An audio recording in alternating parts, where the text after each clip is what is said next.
अंतर्राष्ट्रीय योग दिवस पर आप सब लोगों को ढेर सारी शुभकामना।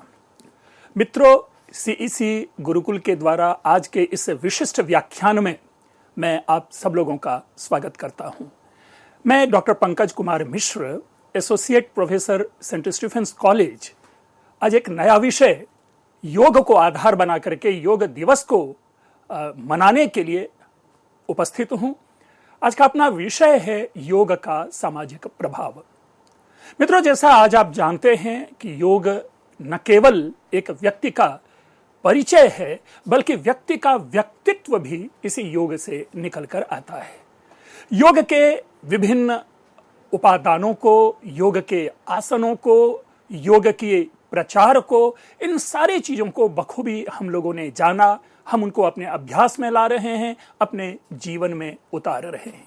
लेकिन क्या योग का भी समाज के ऊपर प्रभाव हो सकता है? इसी विषय को ध्यान में रखते हुए आज का जो विषय है वह है योग का सामाजिक प्रभाव। मित्रों, भारतीय ज्ञान परंपरा के कतिपय सार्वभौमिक अवदानों में से योग एक है। संसार के विशाल से विशालतम तथा लघु से लघुतम प्रायः सभी देशों में लोगों को योगासनों का अभ्यास करते देखा जा सकता है। अवश्य ही यह रुचि योग के शारीरिक पक्ष पर केंद्रित है, क्योंकि योगासनों के अभ्यास से असंख्य लोगों को शारीरिक स्वास्थ्य का लाभ होते देखा गया है। कोई आश्चर्य नहीं कि योग पर लिखी गई पुस्तकों में से अधिकांश का संबंध योगासनों से है, लेकिन योग का संदेश इससे कहीं भी अधिक व्यापक और गहरा है, गंभीर है। योग का संबंध मनुष्य के केवल शरीर से ही नहीं, उसके चित्त यानी मन, चित्त वृत्ति और चैतन्य अर्थात आत्मा से है। योग में उसके शारीरिक पक्ष को इसलिए स्थान दिया गया है कि उसके द्वारा मनुष्य अपने मन की गतिविधि को नियंत्रित करके अपनी चेतना का विकास कर सके। और तभी तो कहा गया कि मन एव मनुष्याणाम कारणम बंध मोक्षयोः। मित्रों, यह हमारा मन है जो किसी भी चीज से हमारे बंधन और किसी भी चीज से हमारे छुटकारे का कारण है। अगर मन स्वस्थ है तो आप हर दृष्टि से स्वस्थ हैं, और अगर मन अस्वस्थ है तो आप पूरी तरह से अस्वस्थ हैं। और उसी मन को नियंत्रित करने का जो एकमात्र साधन है वह योग है। जीवन के इस रूपांतरण के लिए यह परम आवश्यक है कि हमने अपने मन की प्रकृति और उसकी कर्म पद्धति को समझ क्रमशः अपनी चेतना का उच्चतम स्तर तक विकास करें। मनुष्य का सामान्य जीवन एक खंडित जीवन है। हमारे जीवन के केंद्र में हमारा मन है, और मन सदा हमारे अहंकार से नियंत्रित रहता है। हमारे अहंकार पर देश, धर्म, जाति, संप्रदाय, लिंग, परिवार और व्यवसाय आदि के दृष्टिकोण की छाया सदा विद्यमान रहती है। हमारा सारा जीवन इस प्रकार के वैयक्तिक और सामूहिक अहंकार से संचालित होता है। इन खंडों के परे हम क्या हैं, यह हम नहीं जानते, और अधिकतर लोगों में यह जानने की इच्छा भी नहीं होती। जब तक हम खंडित जीवन जी रहे हैं, तब तक हमें पारस्परिक टकराहट, भ्रांति, तनाव और दुख का सतत अनुभव होता है। स्वाभाविक है, इनसे छुटकारा तभी संभव है जब हम इस खंडित और सीमित जीवन से ऊपर उठकर अविभाजित जीवन की ओर अग्रसर हों। इस अविभाजित जीवन की ओर मुड़ना ही वस्तुतः योग है। मित्रों, योग का अगर आप इतिहास देखें, योग के संदर्भ को देखें, तो हम केवल साहित्यिक संदर्भ ऋग्वेद मात्र नहीं ढूंढते, बल्कि अगर हम पुरा तात्विक संदर्भ में प्रवेश करें, अगर हम ऐतिहासिकता में डुबकी लगाएं, तो हम सिंधु सभ्यता से ही उस पशुपति की मुद्रा का आलोकन करते हैं, अवलोकन करते हैं, निरीक्षण करते हैं, समीक्षण करते हैं, और तब जाकर के उस मुद्रा की जो अभिव्यक्ति निकल कर आते हैं, हम उसे योगी शिव का स्वरूप कहते हैं। अर्थात शिव की वह ध्यान मुद्रा योग है। लेकिन कालांतर में इस योग का बड़ा ही व्यापक विश्लेषण प्राप्त होता है। सर्वत्र योग के लक्षण होते हैं। शास्त्र के अतिरिक्त साहित्य में भी हम पुनः पुनः योग प्राप्त करते हैं। यहां तक कि महाकवि कालिदास अगर अपनी नायिका पार्वती को हिमालय पे अगर तपस्या के लिए भिजवाते हैं तो वहां भी योग का महात्म्य प्रस्तावित होता है, और भगवान शिव पार्वती को उनके धैर्य से डिगाने के लिए यहां तक कह बैठते हैं कि समाधि ना अलम। भाई, तुम्हारे इस समाधि से, तुम्हारे इस योग से, तुम्हारी इस तपस्या से क्या प्रयोजन। अस्तु, जैसा मैंने संदर्भ कहा कि इस पूरे विश्व को, इस पूरे राष्ट्र को, मानव और मानव को, जन जन को कण कण से जोड़ करके रखने वाला यदि कोई एक तत्व है तो वह योग है। और इसी में इस योग की सामाजिकता है, जहां पर हम वर्ण, जाति, वर्ग, भावना, अहं आदि से ऊपर उठ करके एक साथ मिलकर के अपने अपने शारीरिक सामर्थ्य में अभिवृद्धि के लिए हम योग का अभ्यास करते हैं। और इस योग के कई लक्षण प्राप्त होते हैं। जो मैं लक्षण आपके सामने प्रस्तुत कर रहा हूं वो कोई नूतन लक्षण नहीं है, लेकिन वो लक्षण का एक समवाय, जो एक पूरा संकलन है, वो मैं आपके सामने यहां रख रहा हूं। खास करके अगर आप देखें कठोपनिषद की पंक्ति कि कामम योगमिति मन्यन्ते स्थिरानिंद्रिय धारणम योगः कर्मसु कौशलम समत्वम योग उच्यते, ये दोनों गीता की पंक्ति है। दुख संयोग वियोग योग संगीतम, यानी दुख के से संयोग और वियोग के लिए जो है वो योग है। जो प्रसिद्ध पंक्ति है, जो सार्वभौमिक पंक्ति है, पतंजलि ने योग सूत्र के द्वितीय सूत्र में अथ योगानुशासनम के बाद इस योग की व्यापक व्याख्या प्रस्तुत की, और वह व्याख्या बनकर के सूत्रात्मक शैली में हमारे सामने आई। योग चित्त वृत्ति निरोध है, अर्थात चित्त की विविध वृत्तियों का जो निरोध है वह योग है। इसी योग के ऊपर में भाष्य करते हुए व्यास, जो कि पतंजलि योग सूत्र के ऊपर में जिनका भाष्य उपलब्ध है, जिनकी कमेंट्री हमें प्राप्त होती है, वे कहते हैं योगः समाधि क्षिणोति च क्लेशान योगः। ये योग वैशारदी में कहा गया कि सारे क्लेश को जो क्षीण कर दे, विलीन कर दे, लीन कर दे, हीन कर दे, वह योग है। बौद्ध दर्शन के अंतर्गत सर्वदर्शन संग्रह में यह उल्लेख प्राप्त होता है कि तत्रा प्राप्तस्यार्थस्य प्राप्तये पर्यनुयोगः योगः। इसी तरह पाशुपत सूत्र से प्राप्त होता है चित्त द्वारेणेव संबंध हेतुर योगः। मित्रों, आप सब लोगों ने आवश्यक रूप में जो लाइफ इंश्योरेंस कॉरपोरेशन है उसके उद्देश्य वाक्य को पढ़ा होगा, जहां पर लिखा हुआ है योगक्षेमम वाहाम्यहम्। तो वहीं पर हमारे मन में प्रश्न उत्पन्न होता है कि लाइफ इंश्योरेंस कॉरपोरेशन से जो हमारे जीवन को सुरक्षा प्रदान करता है, जहां पर हम कुछ धन देते हैं और कुछ धन की प्राप्ति करते हैं, ऐसी जगह पर इस योग शब्द की क्या अवधारणा है। तो उस वह भी अवधारणा इसी योग से ग्रहण की गई है, अप्राप्तस्य प्राप्ति ही, अर्थात जो हम में नहीं है, जो हम में होना चाहिए, उसकी जो हम प्राप्ति करते हैं वही योग है। अर्थात योग हमें समस्त अप्राप्त को प्राप्त करवाता है। ध्यान रखना है, समस्त अप्राप्त जब मैं कहता हूं तो ये इसको नेगेटिव में नहीं लेकर के ऑलवेज पॉजिटिव में देखना चाहिए। योग विषयक समस्त चिंतन का मूल हमें स्वाभाविक है पतंजलि के योग सूत्र में प्राप्त होता है। उस योग सूत्र में कुल 196 सूत्र हैं।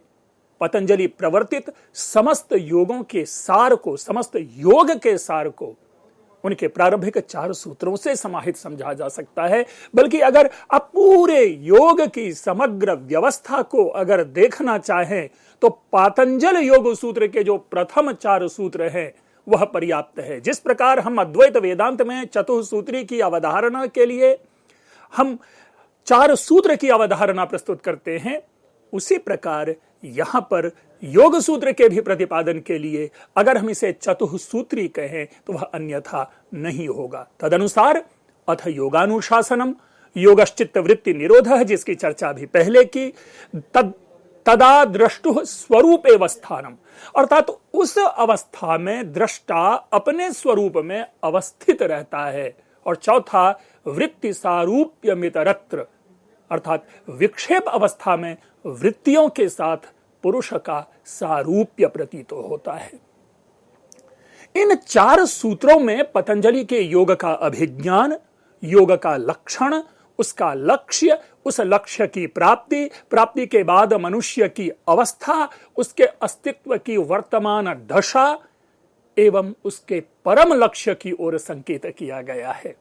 शेष सूत्रों में जो अगर हम योग के आध्यात्मिक पक्ष को जाने तो उस आध्यात्मिक पक्षों के माध्यम से जो बाकी बचे हुए 192 सूत्र हैं, उस सूत्र में हम चित्त वृत्तियों के प्रकार, उनके निरोध के उपाय, उस मार्ग पर आने वाली विभिन्न अवस्थाओं, बाधाओं, चित्त वृत्ति निरोध के साधकतम अंग तथा चित्त वृत्ति के निरोध के परिणाम आदि का वर्णन प्राप्त करते हैं। मित्रों, यहां पर एक विशेष टिप्पणी आवश्यक है। आज क्या है, जो हम समाज में रहते हुए योग का अर्थ केवल और केवल आसन समझते हैं। नहीं, आसन मात्र योग नहीं है। अगर आम भाषा में कहें तो आसन का अर्थ है कसरत, व्यायाम, वर्जिश, एक्सरसाइज।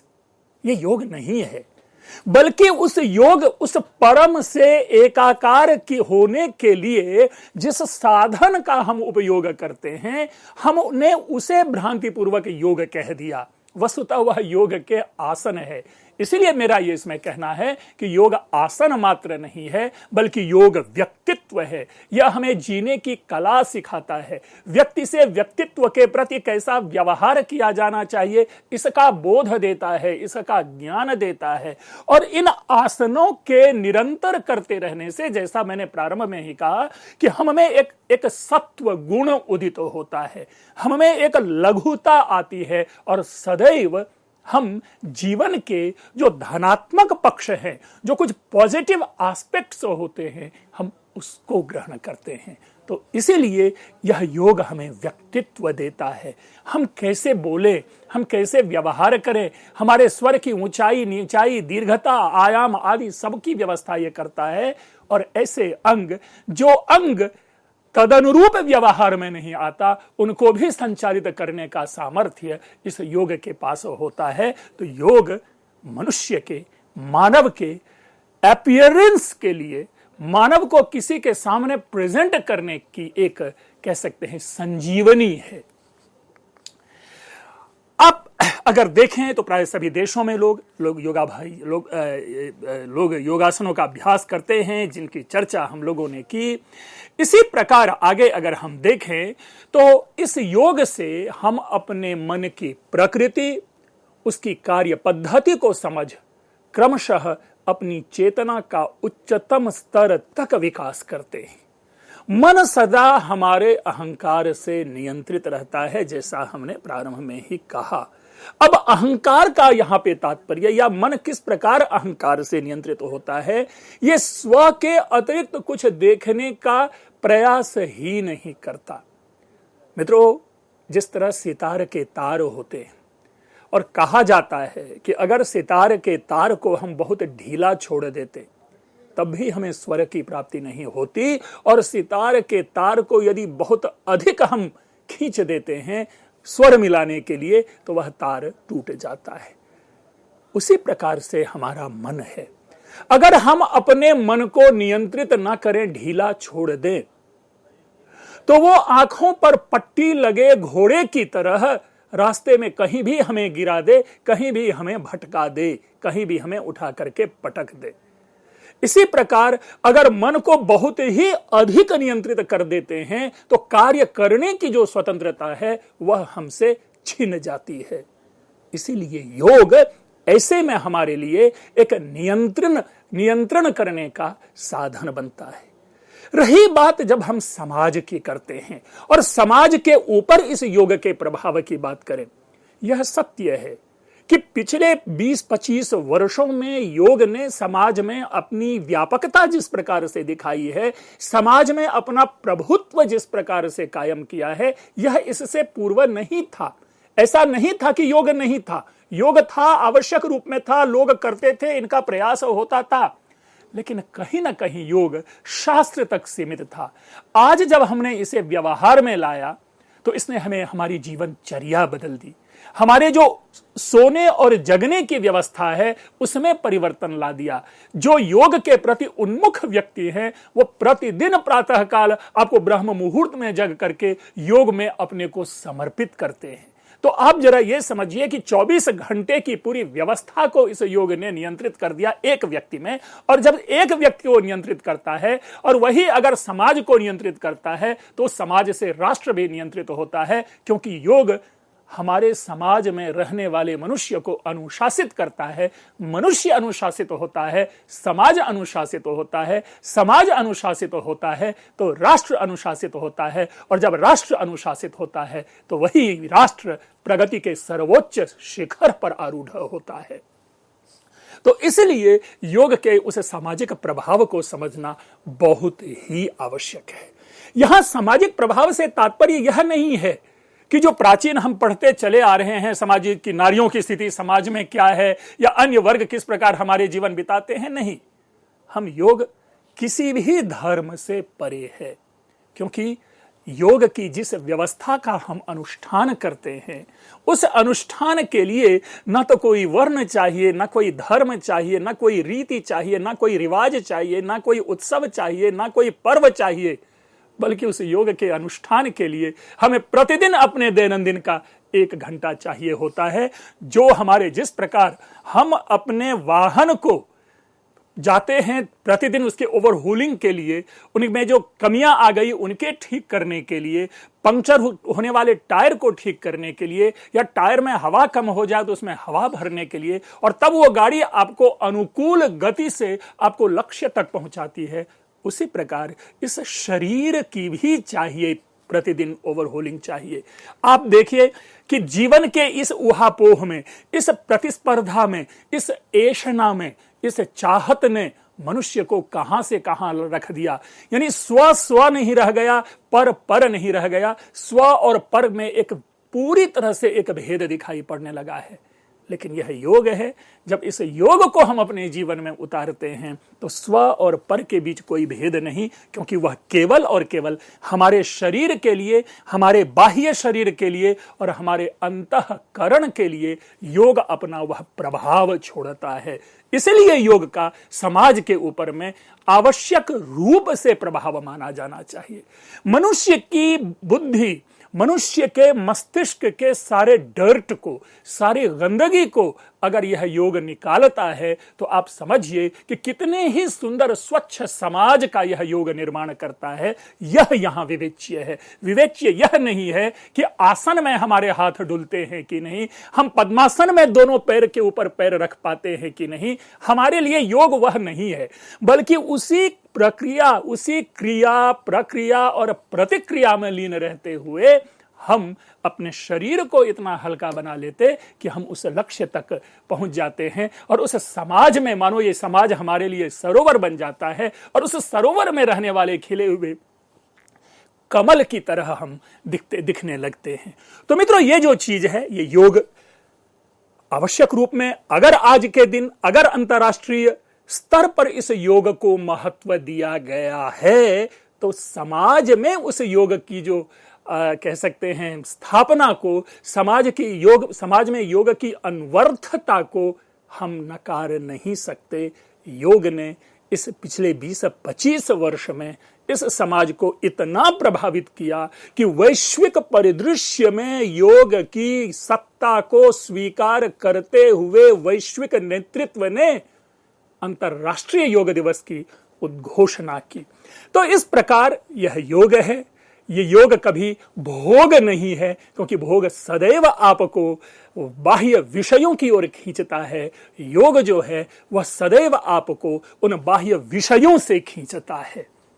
मित्रों, योग के ऊपर इस विशेष व्याख्यान को आपने सुना। आप लोगों की प्रतिक्रिया की अपेक्षा होगी। एक बार पुनः इस उम्मीद के साथ कि यह व्याख्यान आपको अच्छा लगा होगा, आपने ध्यानपूर्वक सुना। आप लोगों का बहुत बहुत धन्यवाद।